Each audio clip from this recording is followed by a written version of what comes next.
No presenta Voto 2023.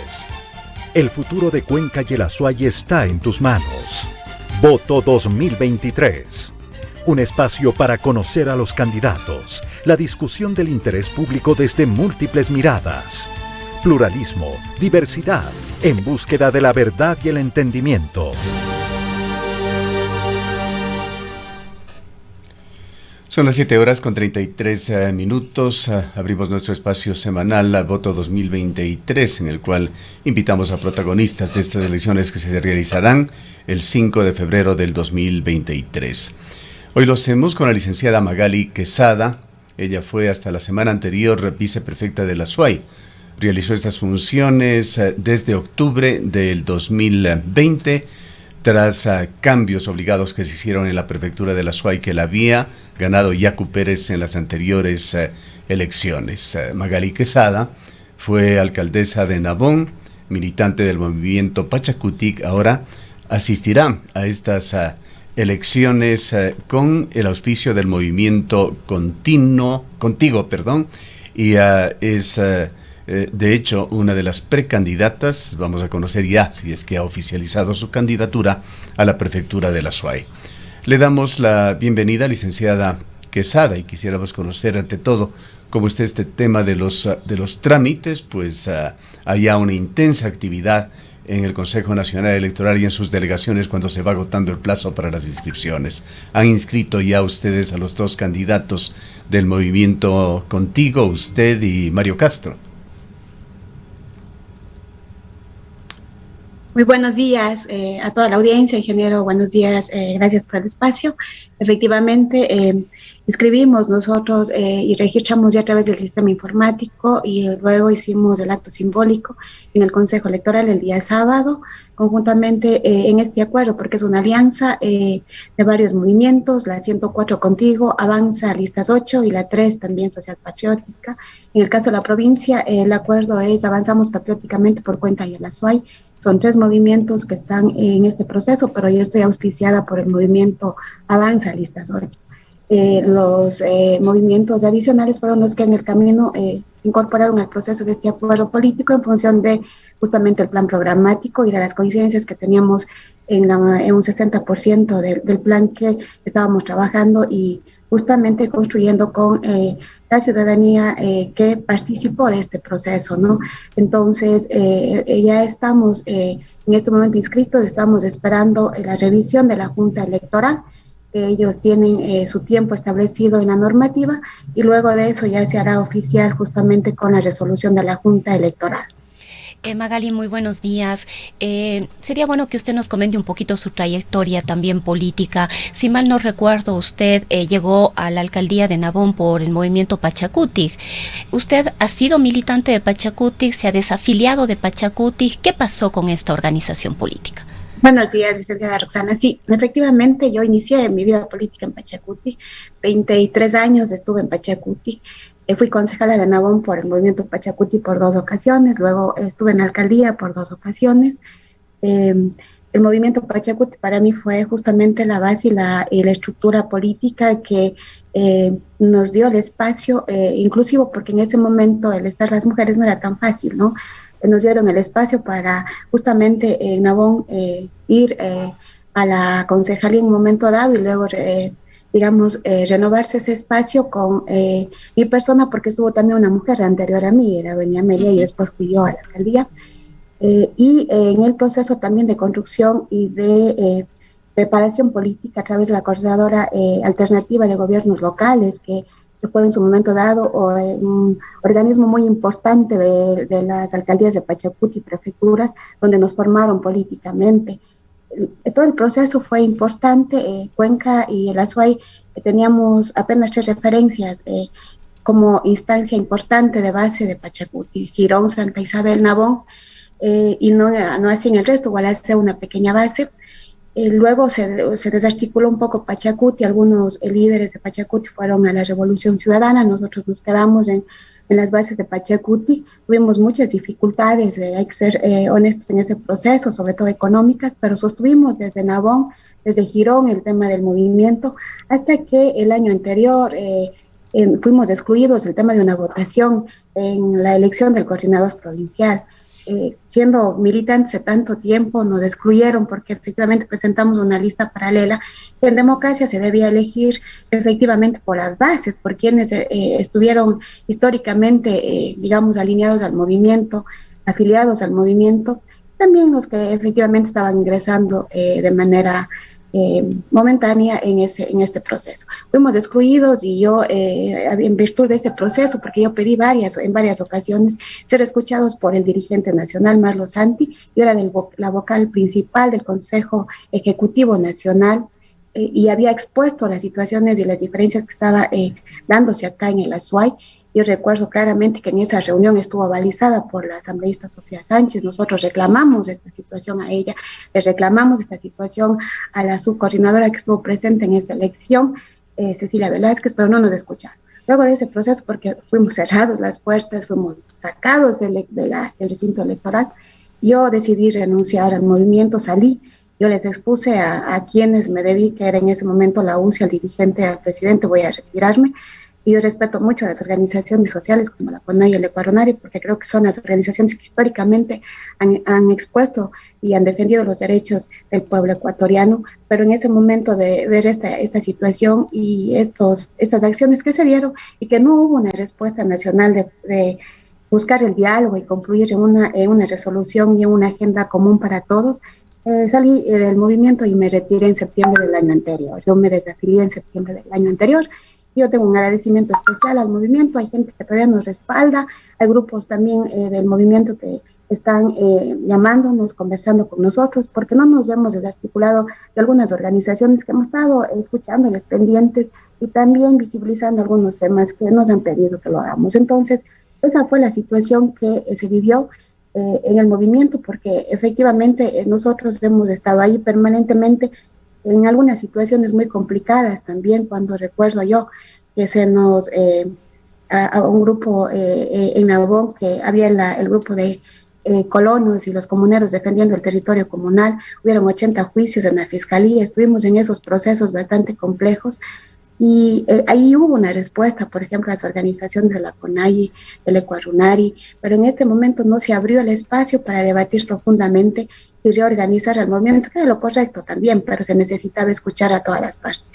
Eso fue realmente la decisión y mi salida del movimiento Pachacuti. ¿Cómo ve usted esta situación de Pachacuti? Tantos años luchando los movimientos indígenas en Ecuador, tratando de lograr, más allá del activismo, un espacio efectivo en la política ecuatoriana, y lo logró. Captaron 25 asambleístas en las últimas elecciones. Yacu Pérez rozó un ingreso a la segunda vuelta en una situación sobre la cual aún hay polémica, pero luego ha venido un desmembramiento, escisiones, por decirlo menos, de Pachacuti. Y hoy usted se cobija con dos partidos políticos, con un polémico, también por decirlo menos, pasado en Ecuador. Uno de ellos, sobre todo, Avanza, que es, usted señala, el partido al cual usted al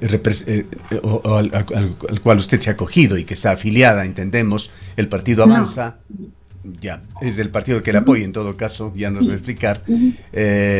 Allí tenemos la figura de Ramiro González, exdirector del IES, sobre quien habrá, o entidad sobre la cual habrá protestas en esta semana, y nos trae recuerdos de quienes fueron sus directores.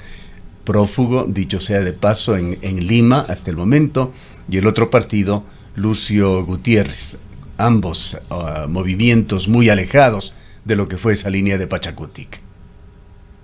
Sí, efectivamente, si yo acepté esta invitación del movimiento Avanza, porque fue Avanza quien me invitó, no me he afiliado al movimiento, fue porque hay una renovación. Yo vi gente joven al interior del movimiento, y una de las situaciones que también conversamos fue esta justamente de Ramiro González, y ahí analizamos que fue ya desafiliado del movimiento Avanza, que le expulsaron del movimiento, y creo que esa es parte de un ejercicio que deben hacer todos los movimientos políticos en el país, cuando ha habido actuaciones erradas y cuando ha habido actuaciones corruptas en la gestión de las entidades, sobre todo entidades tan delicadas como es el IES, que justamente beneficia a todos los afiliados y también acoge a un gran sector del sector campesino, porque ahí está también el Seguro Social Campesino.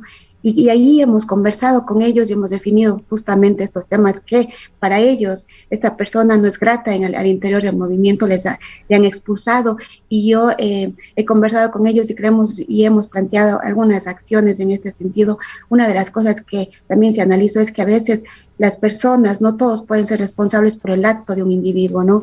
Y que ahí justamente que caiga la ley, y eso hemos conversado con ellos y ellos están claros en ese proceso, y que tenga que caer la ley y que tengan que regresarle y que tenga que dar cuentas y responder por los recursos del IES, porque así debe ser y esa va a ser mi posición y esa va a ser también mi planteamiento, y vamos a salir a la marcha porque el Seguro Social es una entidad de todos los ecuatorianos, es una entidad que está al servicio de la ciudadanía y sobre todo también es una entidad que vinculó a un sector que estaba olvidado como es el sector campesino de este país, y hay que generar justamente respuestas a ese sector campesino, porque si vamos al Seguro Social no encontramos las medicinas, no encontramos exámenes adecuados, no encontramos las condiciones necesarias que sí la hubo en un momento dado en el Seguro Social. Eso tienen que responder quiénes son los responsables. En eso estamos claros y no vamos a cambiar nuestra posición. Frente a Social Patriótica, nosotros hemos conversado con los dirigentes locales, es un tema más ciudadano, con la gente que conocemos acá, que tampoco ha estado vinculado a temas de corrupción, que son gente de la localidad, que son gente del sector campesino, como en el caso de Molleturo,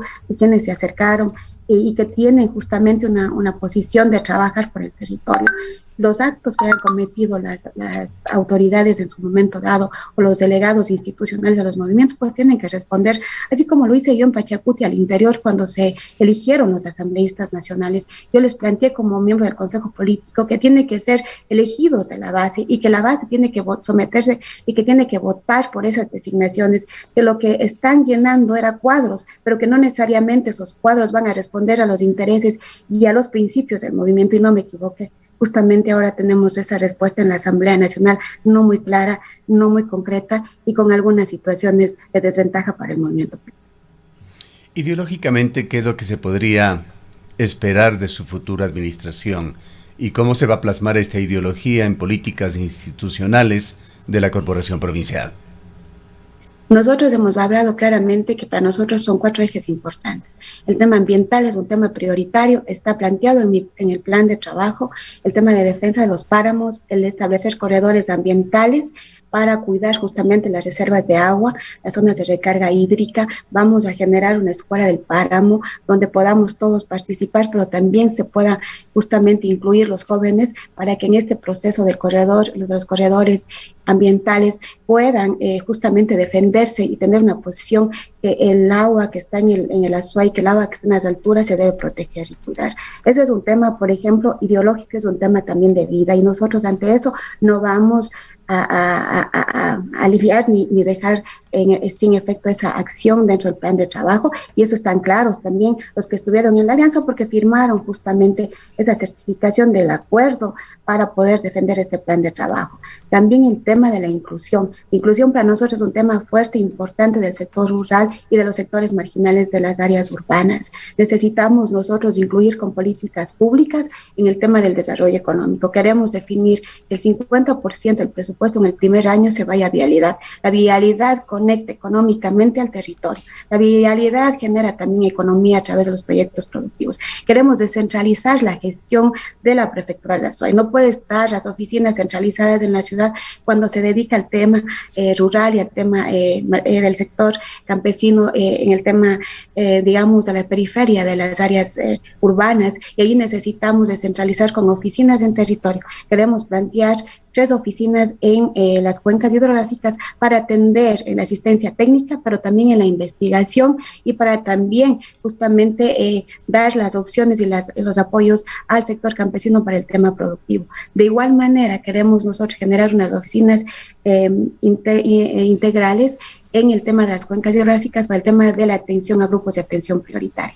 Ha habido muchos reclamos de violencia de género, de otros temas con niños, niñas y adolescentes, y es necesario tener equipos interdisciplinarios para acceder a respuesta inmediata y no tengan que esperar salir a Cuenca o no tengan que esperar que se les dé una respuesta casi al mes o 2 meses. Y ahí está justamente el tema de la inclusión. Queremos que esas oficinas estén apoyadas y tengan los presupuestos necesarios, que sí hay cómo hacerlos priorizando los proyectos para que se dé atención en el territorio. Necesitamos bajar al territorio y necesitamos dar mejor atención.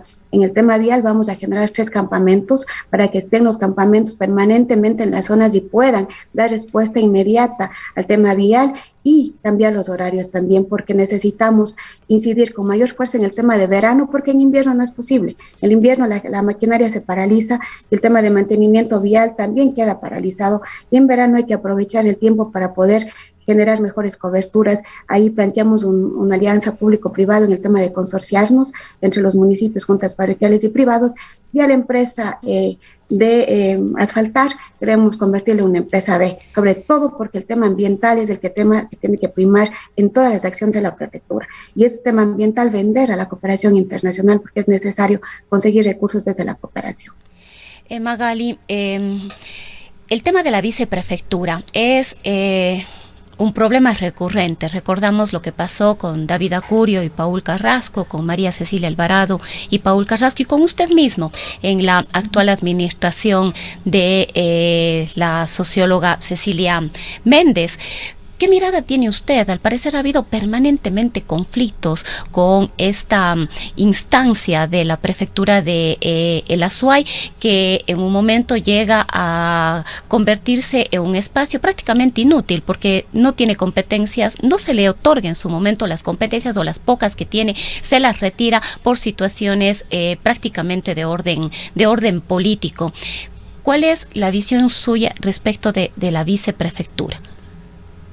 Bueno, yo voy a incidir y voy a también a presionar en la reforma al artículo de ley que establece justamente las acciones que tiene que hacer la viceprefectura y la delegación de los prefectos, para que se establezca de manera expresa y clara el tema de 2 competencias a los viceprefectos, porque es necesario que esté establecido en la ley, porque no es solamente la voluntad política, es necesario que esté establecido en la normativa, en el Código Orgánico de Planificación y Ordenamiento Territorial, el COTAD, que nos rige a todos los municipios, juntas parroquiales y prefecturas. Pero desde mi punto de vista, yo voy a delegar 2 acciones al viceprefecto. La una es el de desarrollo económico, porque tiene su experticia en el tema microempresarial, es una persona que ha surgido desde el tema de su emprendimiento, también ha migrado, él conoce el tema migratorio y el tema de cooperación internacional, que también es importante que el viceprefecto esté justamente en la gestión, en la consecución de recursos conjuntamente con la prefecta. Entonces es necesario que el viceprefecto tenga acciones, tenga actividades, tenga proyectos a su cargo, porque no es posible el congelamiento cuando las 2 autoridades son necesarias, importantes, para poder ampliar el tema de la gestión, mejorar el tema de la incidencia y la efectividad de la gestión y el control justamente también de la institucionalidad. Ahí nosotros vamos a hacer fuerza por esta reforma al COTAD. Está ya en una de las comisiones de gobiernos autónomos descentralizados planteado este tema, hay que hacer que se apruebe y justamente a más allá de las que exija también la normativa, estará delegado a todas las actividades, porque la gestión de la institución es enorme. El tema de la cooperación internacional también es amplia y se necesita esfuerzos, inteligencia y también carácter para poder conseguir los recursos y los proyectos para poder también afinar con la cooperación. ¿Cómo afectó en su criterio la renuncia de Yacu Pérez a su legítima elección como prefecto provincial de la Azuay para participar en las elecciones nacionales? Y la saga que siguió, la asunción de Cecilia Méndez a la prefectura, usted a la viceprefectura. En términos generales, en la provincia de la Azuay no hay una buena evaluación de este último periodo, tomándolo globalmente, de la prefectura de la Azuay. Yo creo que la salida de Yacu Pérez justamente dejó un sinsabor a la ciudadanía. Se esperaba que él termine su gestión. En un inicio nosotros le apoyamos para que él sea prefecto. Se sumó voluntades, se dejó de lado también candidaturas, porque yo fui también precandidata para ese proceso. se apoyó porque efectivamente a un tema de consenso es necesario impulsar ese proceso. Y el salir para la presidencia creo que fue un momento de realmente de manera apresurada la decisión. Debió terminar la gestión que inició. Luego con el ascenso de la actual prefecta, creo que no se afinó, no se asentó el tema justamente del plan de gobierno, y ahí el tema de la rotación de los equipos directivos fue realmente grave para la institución provincial. El cambio permanente no hace bien a la institución, eso no sostiene los procesos. El hecho de que se tenga que enterar de lo que pasó en vialidad, por ejemplo, o en riego, el nuevo director, o en cooperación internacional, hasta que se ponga al tanto ya pasa 2 o 3 meses, y eso afecta en la gestión institucional. También creo que es importante el tema del monitoreo permanente. Yo siempre he estado monitoreando el tema, por ejemplo, de la ejecución del POA. Ahora también tienen una baja ejecución, y lo que se hace al final es entregar en convenios los recursos, que no necesariamente es lo correcto, porque ahí no estoy afinando el tema de una gestión y un proceso ya de trabajo en el tema de los proyectos, sino entregando recursos que al final se van a ejecutar en el siguiente año, y eso no es efectivo ni eficiente para la institución.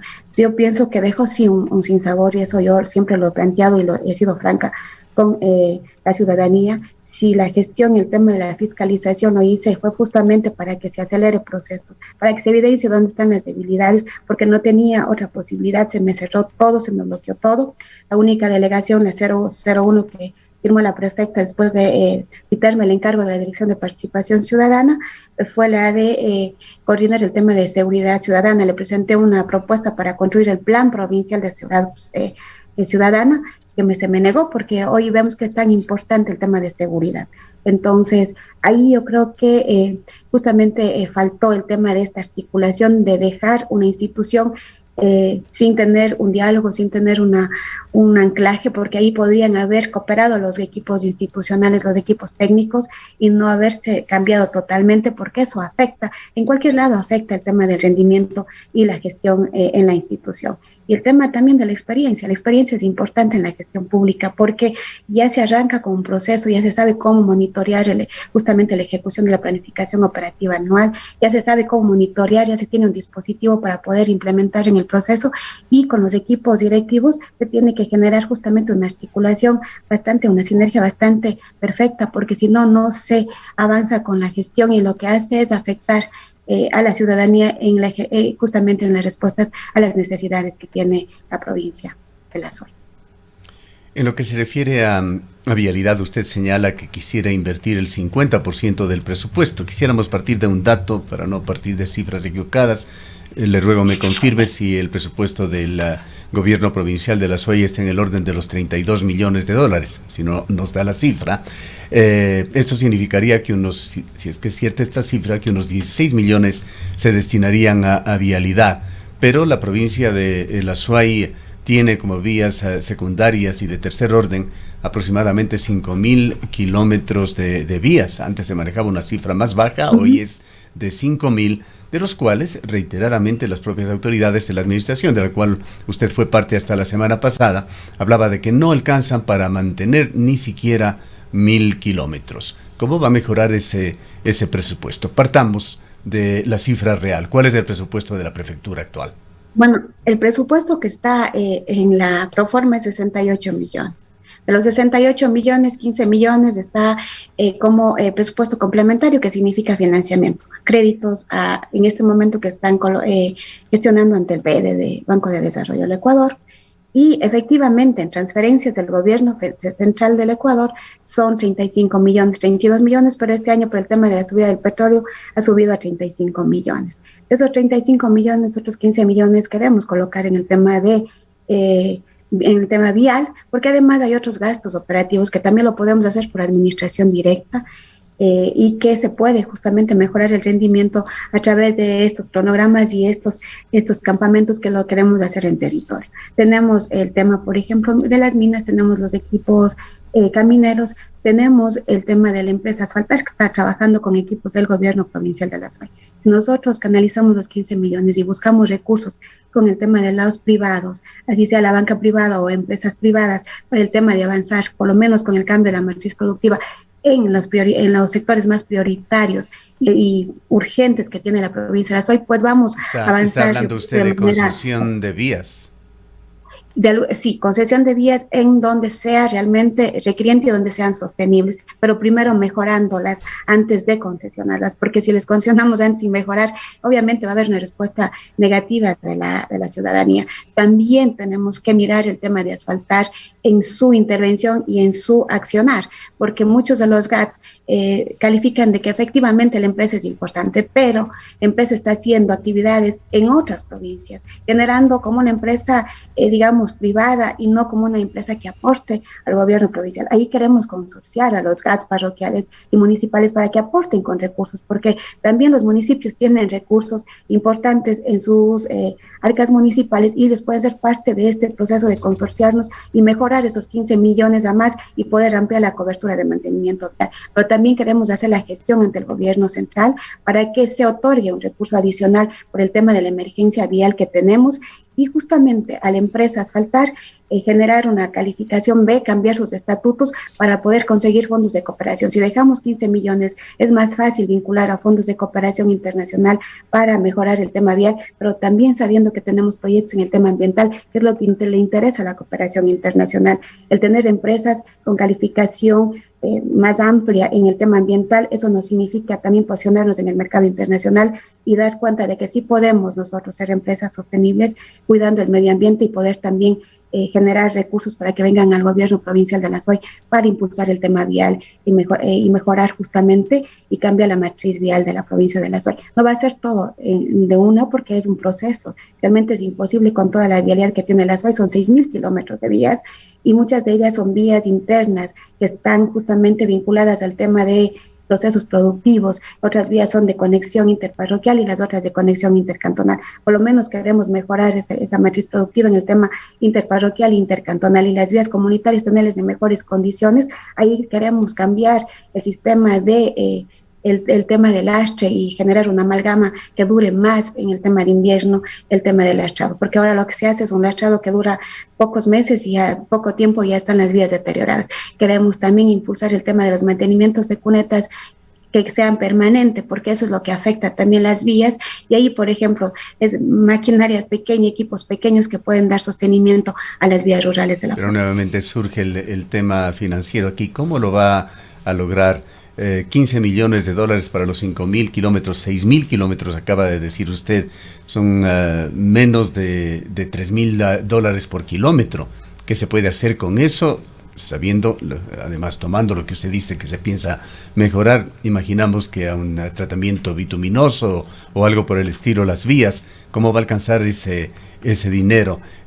Sabiendo además que hay muchas vías que están totalmente destruidas, por allí hemos visto un deterioro casi total de lo que fue una vía importante que se construyó en los años 90, el denominado anillo vial Valle San Bartolo Sixi, que está absolutamente abandonado, que hoy ya no requiere de mantenimiento sino de una reconstrucción, que es un ejemplo de lo que pasa en la mayoría de vías en la provincia de la Azuay.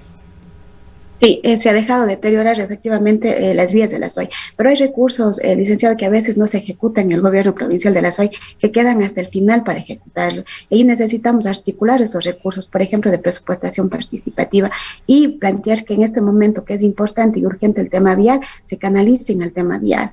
Hay recursos que están justamente destinados para proyectos que en este momento no son prioritarios y tienen que pasar al tema vial, porque es urgente y emergente. ¿Cómo cuáles? ¿Cuáles proyectos diría usted que no son prioritarios? Es decir, ¿de dónde se tomaría el dinero para la vialidad? Por ejemplo, el tema de la adquisición de materiales que en este momento no son tan urgentes, o el tema, por ejemplo, comunicacional, se incorpora recursos para el tema comunicacional, para vender la imagen de la institución, cuando podría darse para el tema vial o para el tema ambiental, que sí es urgente y emergente, ¿no? Hay recursos, por ejemplo, para el tema de estudios. Entonces, perdón, sí. En los dos rubros que usted ha mencionado, ¿de cuánto dinero está hablando? Estamos hablando de $500,000. Para proyectos para el tema de estudios y proyectos, se dio casi $1 millón, también podría priorizarse para el tema vial. el tema de compra de vehículos, que para nosotros no es tan urgente y emergente, también se podría destinar para el tema vial, porque ya descentralizando la gestión vamos a cooperar con los municipios y juntas parroquiales en una mejor articulación en el ejercicio de la vialidad. Y el también de mejorar el tema de, por eso hemos hablado del tema de la empresa Asfaltar, y mejorar justamente y cambiar sus estatutos para generar proyectos e buscar cooperación internacional para justamente mejorar el fondo de la vialidad y el tema también con lo privado, ¿no? Con el Banco de Desarrollo. Si hay proyectos hay que canalizar con el Banco de Desarrollo. Hay un importante recurso que es patrimonio de la institución, pero que está ahí, que podría servirnos para canalizar este fondo a través de la banca pública, como es el tema del fondo de las que tenemos a través del Gaucho, ¿no? Como accionista. Yo creo que hay las formas de generar los recursos y de gestionar los mismos, pero también es importante decir que con la maquinaria que se ha comprado de manera suelta con las juntas parroquiales, en unos casos retroexcavadoras, en otros casos rodillos, en otros casos motos vibradoras, debemos sumar equipos para mantener la vialidad rural. Y ahí es necesario justamente una organización en el tema del calendario vial con las juntas parroquiales y los municipios. Los municipios han hecho bastante en el tema vial rural y no se ha articulado con el gobierno provincial de la SOAY. Ahí es necesario, por ejemplo, desde el gobierno provincial canalizar recursos a los municipios para que se les apoye con el tema de mantenimiento de la maquinaria y a las juntas parroquiales para justamente generar mayor cobertura en el tema vial, en el tema rural. Y con el tema de el cambio de la matriz de doble tratamiento superficial bituminoso, creo que sí lo podemos avanzar si generamos con los municipios, las juntas parroquiales, la base y su base, y desde la empresa Asfaltar colocar el doble tratamiento superficial bituminoso o el asfalto. También hay otro tema que es importante, el bajar los costos que tiene Asfaltar, que son altos.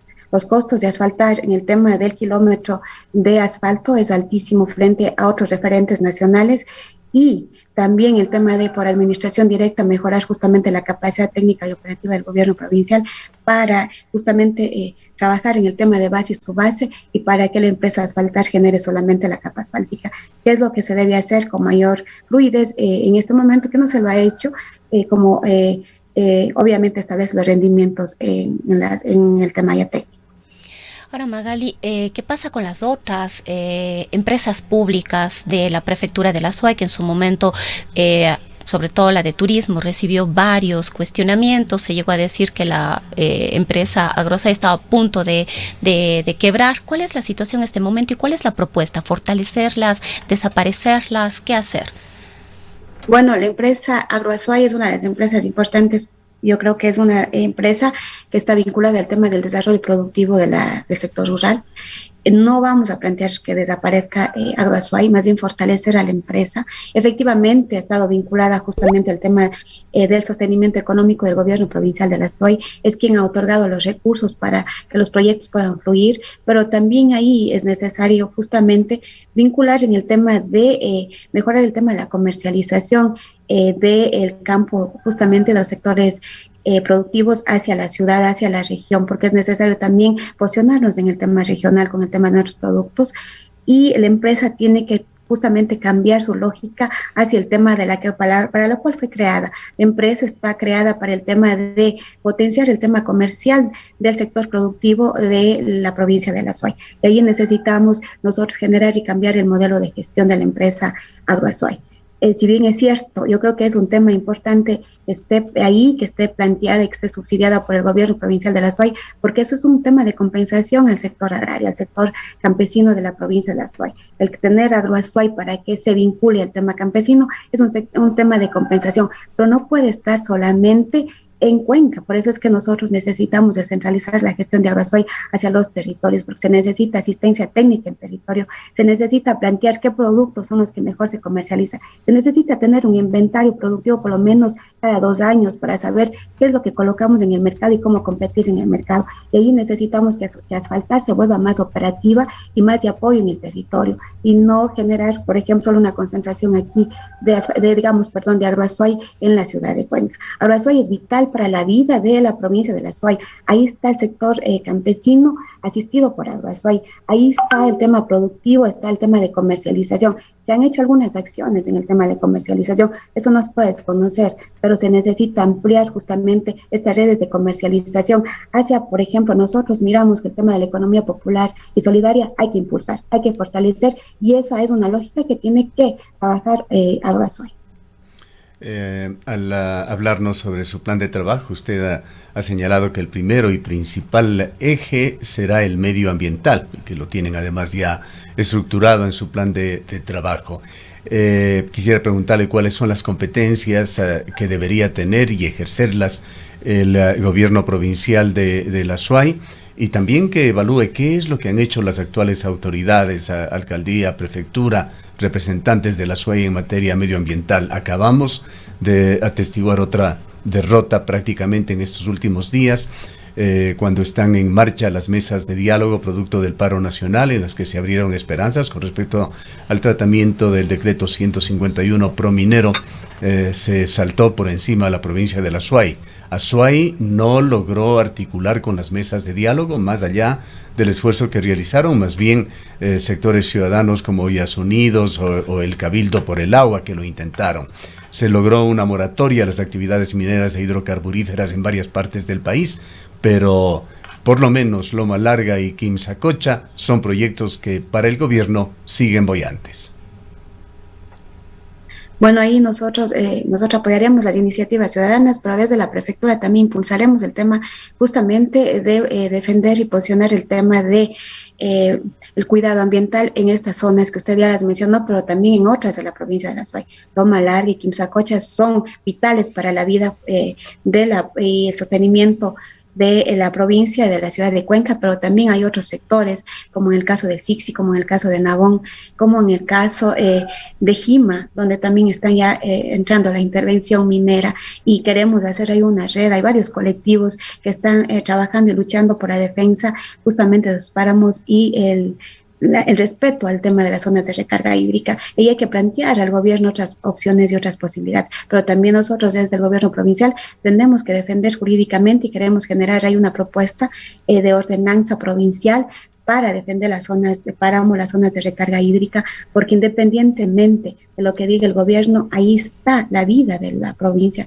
ahí está el agua limpia para la provincia, y frente a una decisión ya ciudadana masiva, que fue el tema de la consulta, no se puede ir en contra. Nosotros ahí apoyaremos todas las propuestas de iniciativa de defensa de estas zonas, impulsaremos el tema de la ordenanza provincial que se la pidió a la prefecta, generaremos equipos multidisciplinarios de apoyo técnico y jurídico para defender una posición de la provincia de la Azuay frente a esta decisión que ya se la tomó en la ciudad de Cuenca, y que también en el resto de la provincia hay una fuerte incidencia de defender las zonas ambientales y de recarga hídrica. Y por eso es que también esta lógica, el tema ambiental es importante. La venta de servicios ambientales son un tema importante, y creo que hay que hacerle mirar, hay que mostrarle esta mirada al gobierno, que no dependemos solo de una lógica de extractivación minera en las reservas únicas que tenemos, sino que puede haber otras alternativas económicas para la Azuay. El tema mismo de vincular, por ejemplo, la venta de energía es importante, porque justamente con el agua que tiene la Azuay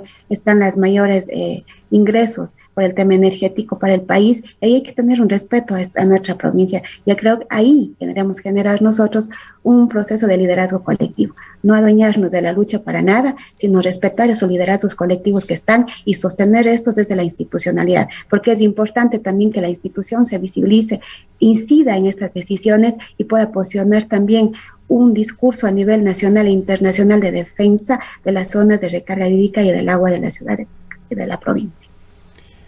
Otro de los puntos que usted ha señalado es que quisiera descentralizar de alguna manera las instalaciones de la prefectura para que no tenga solamente oficinas en Cuenca, sino en los sectores rurales. ¿Cuál es su idea con respecto a esto? Y hablando de este tipo de situaciones que suceden en la provincia de la Azuay, usted como ex alcaldesa de Nabón, ¿Qué es lo que ha hecho para de alguna manera contrarrestar esa decisión que se tomó con respecto a Nabón cuando se cerró allí el distrito de salud, las competencias que tenía directamente Nabón, y se dispuso que el Cantón Nabón pase a ser parte del distrito de Girón y Santa Isabel, desde donde se dirige la salud de Nabón? Bueno, en ese proceso nosotros reclamamos fuertemente el tema de esa acción y esa decisión que tomaron a nivel nacional, porque justamente se lo hace desde el escritorio, desde la ciudad de Quito. Se ve en el mapa, parece que está cerca Sixi de Nabón y resulta que no tenemos conexiones directas con el Sixi y que tenemos que demorarnos casi 3 horas para llegar al Sixi, 3 horas y media, para poder generar justamente una respuesta desde las oficinas centrales de salud. Nosotros accionamos no es en ese proceso. Si no es Girón Santa Isabel, entendemos. Ahora, Girón Santa Isabel, en el tema de educación, el SICSI, que querían también trasladarle, ¿no? En el tema de Santa Isabel, igual, nosotros tenemos una conexión directa a Santa Isabel, tenemos que salir, por ejemplo, Oña y Nabón, hacia la Y de Cumbe hacia Santa Isabel, hacer doble traslado. Ahí nosotros planteamos con la UCIA una acción de protección, donde justamente se defendió el tema de la planificación que tenía en ese momento Semplades y que por algo Semplades distribuyó territorialmente las oficinas distritales de salud y educación y se nos otorgó a Nabón una oficina distrital en salud y en educación, pues justamente por respuesta a esta inequidad social que vive el país. El tema de la pobreza, el tema de las necesidades que tienen los sectores más marginados, se tiene que acercar el tema de la asistencia y del apoyo y justamente el tema de cubrir los temas de salud y educación que son básicamente importantes para mejorar las condiciones de vida. Pero este tema de la centralización de salud en Girón Santa Isabel con respecto al Cantón Nabón es un tema que tiene, si no me equivoco, aproximadamente 2 años y la situación no ha cambiado. Sí, la acción de protección está presentada, se ha hecho varias reuniones, se ha oficiado a los ministros, nosotros hemos estado apoyando en estos procesos, todavía la acción no hay una respuesta de la acción de protección y de lo que tenemos entendido en la última visita del gobierno fue que ofreció devolver el distrito de salud a Nabón. Esperemos que así lo haga, pero la acción está presentada, esperemos que resuelvan también a nivel de la Corte, porque en primera instancia se ganó por parte del colectivo la acción de protección, en segunda instancia ganó el Ministerio de Salud y luego se apeló hacia la Corte Nacional en una acción extraordinaria de protección. Está pendiente esa decisión. Hay un tema, queda pendiente el tema de cómo va a descentralizar usted, pero hay un tema que nos intriga de alguna manera. ¿Por qué hay esa relación, que por supuesto debe tener facetas muy buenas, esa relación muy cercana del gobierno con el actual alcalde de Nabón? Me parece, si no me equivoco, que en 2 ocasiones con su gabinete el presidente de la República ha estado en Nabón. Y usted señalaba también de que en Nabón, y así lo conocemos, hay problemas mineros bastante grandes que se están ventilando allí. ¿Cuál es su respuesta en cuanto a esta cercanía? ¿Qué es lo que se persigue? Bueno, yo espero que sea una cercanía solamente operativa de decisión, eso es una posición ya del alcalde frente a su tema de relación de gestión con el gobierno, pero yo espero que sea solamente un tema de una acción de cooperación y de respuesta del gobierno a las necesidades de Nabón. Frente al tema minero hay una posición clara que se tomó en varias ocasiones en asambleas ciudadanas ampliadas de defender justamente el agua y la vida y los páramos de Nabón. Nosotros accionamos durante casi 10 años el tema de una defensa jurídica desde la institución municipal, defendiendo justamente las partes altas de Nabón en la zona de Cochapata y Nabón, en la zona del Mozo sobre todo, accionamos jurídicamente, defendimos varias fuentes de agua que querían otorgarle a la empresa en ese entonces Cachaví y logramos recibir una donación de 100 hectáreas de terreno por parte de don Rodrigo Dávila en su momento dado para cuidado y protección de las zonas de recarga hídrica que alimentaban los sistemas de agua potable y que alimentan los sistemas de agua potable de Ñamarín, Canseco y otras comunidades y los sistemas de riego de Granadillas, Chorro Blanco de la parroquia Cochapata. Entonces, nosotros accionamos durante mucho tiempo y no permitimos que ingrese las compañías mineras en este espacio.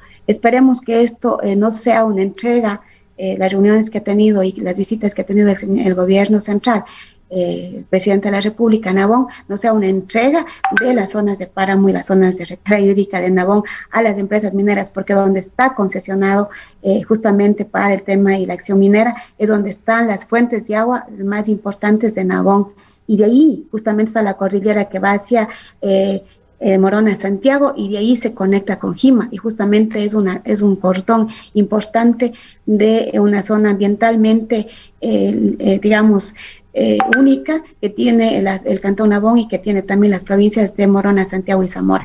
Y yo espero que esta decisión del gobierno cantonal de Nabón con su alcalde sea una decisión de generar respuesta frente a una acción que se tuvo y un efecto por el tema geológico de afectar los barrios, uno de los barrios más importantes de Nabón, el barrio de Rosas y el barrio Tamboloma y el Rosario, y esos barrios han sido afectados, y por esa respuesta justamente emergente creo que ha ido el presidente de la República, pero esperemos que aquí no esté vinculado el tema minero. Bien. El tema se ha agotado, licenciada Quesada. Quisiera preguntarle simplemente si puede darnos una respuesta de cómo va a descentralizar la administración de la prefectura para que tenga presencia en los sectores rurales, y termine también, por favor, en esta última intervención indicándonos quién es su candidato a viceprefecto. Suponemos que allí se estará observando la alternancia de género, y a quiénes más ha inscrito su coalición para otras dignidades en el Azuay. Sí, bueno, gracias a usted. Si nosotros vamos a descentralizar, voy a explicar rápidamente el tema de las oficinas de Agroazuay y el tema de las oficinas de riego, para que los equipos estén en la cuenca del Pauta, en la cuenca del Jugones, y la otra estará centralizada obviamente aquí en Cuenca. ¿Para qué y cómo lo vamos a hacer? Lo vamos a hacer justamente generando una ordenanza donde se pueda estos equipos multidisciplinarios establecer con oficinas técnicas en la cuenca del Pauta y en la cuenca del Jugones. Ahí se articulará a uno de los municipios que quiera darnos el soporte justamente de la infraestructura, y se canalizará todos los requerimientos en estos territorios, todo lo que es la participación ciudadana, el tema de los requerimientos y las necesidades de la población, se lo harán a través de estas oficinas para tener respuesta inmediata. No se necesitará que se venga acá, se generará una coordinación en cada una de las oficinas para atender de manera directa a la ciudadanía en torno a sus peticiones y a sus reclamos también, y la respuesta será más rápida frente a lo que tienen que venir a la prefectura y que se dé una respuesta a los 4, 5, 6 meses. La respuesta será inmediata con los equipos técnicos y con la coordinación que se articulará en cada territorio. Estas oficinas también tendrán una articulación con el sistema informático. No tenemos más tiempo para profundizar en eso, les ruego ir a los candidatos. Nuestro candidato a viceprefecto es el ingeniero Enrique Andrade. Él es un empresario en el tema turístico, es una persona que conoce del tema de administración, es un ingeniero en administración de empresas, y es el que me acompañará en el tema de la viceprefectura. Tenemos también candidatos en el cantón Sixi, tenemos candidatos en el cantón Nabón en una alianza, tenemos candidato también en San Fernando, tenemos candidato en Paute, tenemos candidato en Sevilla de Oro, tenemos también otro candidato en Oña, ¿no? Y tenemos candidatos a concejales en el cantón Gualaceo. Estamos con varias juntas parroquiales, tenemos en total 10 candidatos a la alcaldía y varias juntas parroquiales que también hemos organizado, y se ha trabajado para el tema de esta participación política en este próximo proceso electoral. Bien, queremos agradecerle por su presencia, licenciada Quesada. A usted muchas gracias por el espacio, y disculparán, no pudimos ampliar toda la información, el tiempo es corto, pero las órdenes para poder justamente dar toda la información que se requiera para la ciudadanía. Bien. Muchas gracias. La licenciada Magali Quesada es candidata, se ha inscrito ya, aunque tiene que pasar el proceso de calificación como candidata a la prefectura de El Azuay por la coalición Contigo, listas 108, Avanza y Sociedad Patriótica. Hemos cumplido así con la presentación de uno más de los candidatos para las elecciones de febrero del 2023 en este espacio de los días lunes, Voto 2023. Son las 8:20. Esto fue Voto 2023, un espacio para conocer a los candidatos, la discusión del interés público desde múltiples miradas, pluralismo, diversidad, en búsqueda de la verdad y el entendimiento. Todos los lunes, a partir de las 7:30, por Antena 1.